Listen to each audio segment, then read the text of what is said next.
I love you. Please say you love me too. So gay. Who knows what that song was? Hello everybody, my name is Justin Gerhardt and this is the Gay Men Channel. I am your host. And once again, I don't think I could ever say that intro without a different accent every time.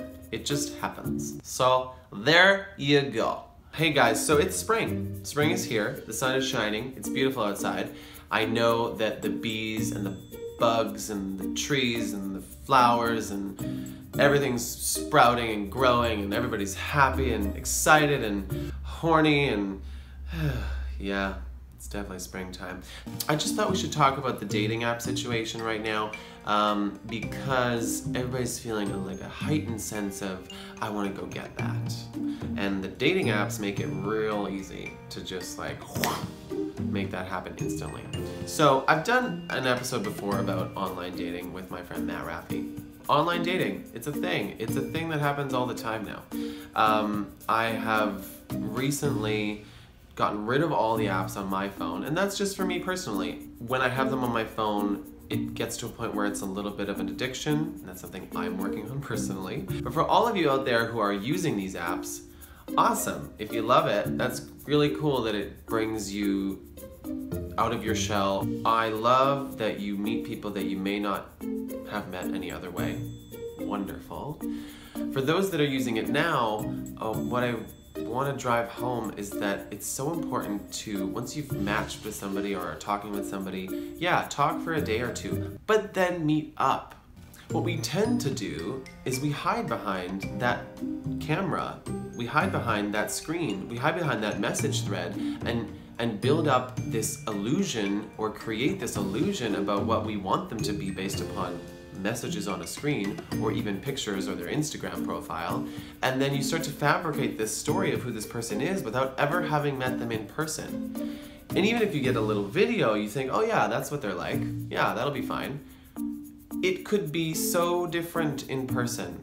So if you spend 2.5 weeks just chatting with maybe 4 people online, but spending quite a bit of time talking to these people, why did you wait 2.5 weeks to see them in person? Because when you see them in person, they may not be the illusion you created in your head. They may be that person and more. Great if that happens, but it may not happen. And they might be doing the same thing about you, and then they meet you and then the energies just don't jive, but you've created this illusion that you thought they were going to be a certain way and then they're not, and then it's even more awkward. You may think that you're now obligated to spend more time with this person because you've been chatting with them and you have things in common.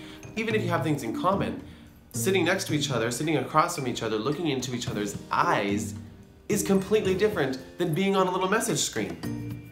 So, it's just simple. All I want you to understand is that if you're going to use these apps, that it's really important to meet that person in person, face to face, as soon as possible. Even if it's just for coffee, just to get a sense if you actually want to keep continuing that conversation online. Because it is 2017. Texting and using these apps has become a very normal way to communicate with each other. And I'm not saying you should stop that. What I'm saying is that you should meet them in person so that you can get a real sense of their energy and if you really like being around them, and then use that form of communication to keep in touch when you don't get to see each other in person. What I think is really happening is people feel very safe behind that screen, so nobody can judge them for who they really are. Meeting in person is way more vulnerable. It's super safe to just sit behind the screen and start talking and chatting and even sexting with all these other people, when in reality, in real life, you may not be the greatest at small talk or sitting next to somebody and having to get to know them. But those are skills that you need to keep using in order to get better.